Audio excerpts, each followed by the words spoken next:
Hello বন্ধুরা, ঢেলে ফোরন চ্যানেলে তোমাদের স্বাগত। আমি আজকে করে দেখাবো 22 ফুটার স্পেশাল এই নারকেল দিয়ে খাঁটি গায়ের দুধের ক্ষীর দিয়ে নাড়ু। তো দেখো, আমি এখানে একটা বড় নারকেল নিয়েছি, এভাবে আমি উঠিয়ে নিয়েছি। এবার আমি এগুলোর খোসাগুলো আমি একটা চাকুর সাহায্যে বা বটির সাহায্যে উঠিয়ে নেব। তো প্রথম থেকে শেষ পর্যন্ত ভিডিওটা দেখো আমি কি করে নাড়ুটা করছি। খেতে কিন্তু খুবই টেস্টি হয়, আর যাকে খাওয়াবে একটা কিন্তু মন ভরবে না। তাই আমার আজকের এই নাড়ুর রেসিপি তোমাদের ভালো লাগলে আমার চ্যানেলটা সাবস্ক্রাইব করে আমার পাশে থেকো, পাশে থাকা বেল আইকনে ক্লিক করে দিও এরকম নিত্য নতুন রেসিপি পাওয়ার জন্য। একটা ছুরির সাহায্যে নারকেলের এই খোসাগুলো উঠিয়ে নেব।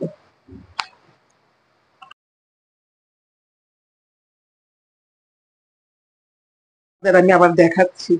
তো বন্ধুরা, সবগুলো নারকেল আমি এইভাবে করে নিয়েছি। এবার আমি এগুলো একটু ভালো করে ধুয়ে নেব।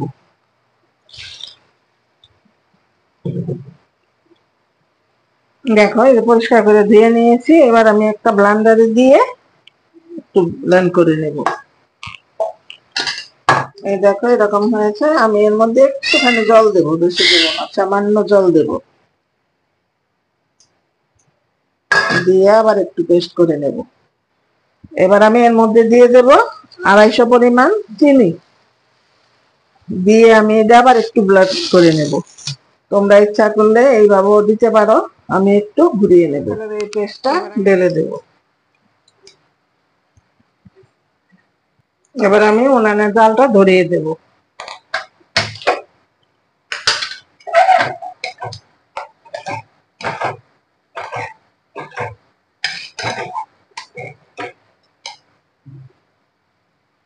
এর উপরে আমি এই যে দুধের ক্ষীর, একদম খাঁটি গরুর দুধের এই ক্ষীরটা আমি 2 চামচের মতো দিয়ে দেব।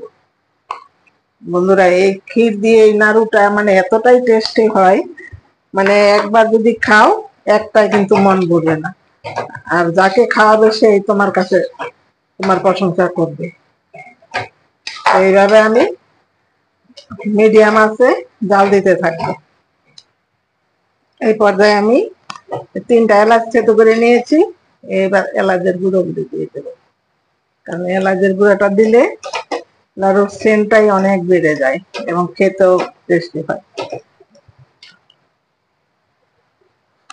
দেখো, রেডি হয়ে গেল আমার ক্ষীরের নাড়ুর পাক। এই দেখো, কড়াই থেকে একদম বেরিয়ে আসছে।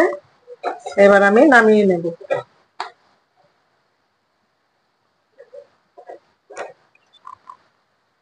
এবার আমি নামিয়ে একটু ঠান্ডা করে নেব।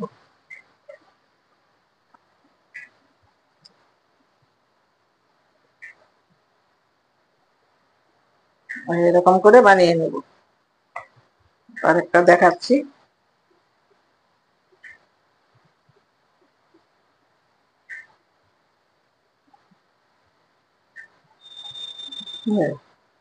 সবগুলি বানিয়ে তারপর আবার তোমাদের দেখো লাড়ুগুলি কত লোভনীয় লাগছে।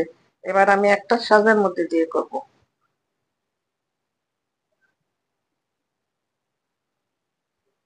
নাড়ুর মতো মনেই হচ্ছে না, ভাববে সন্দেশ করে রেখেছে। দেখো,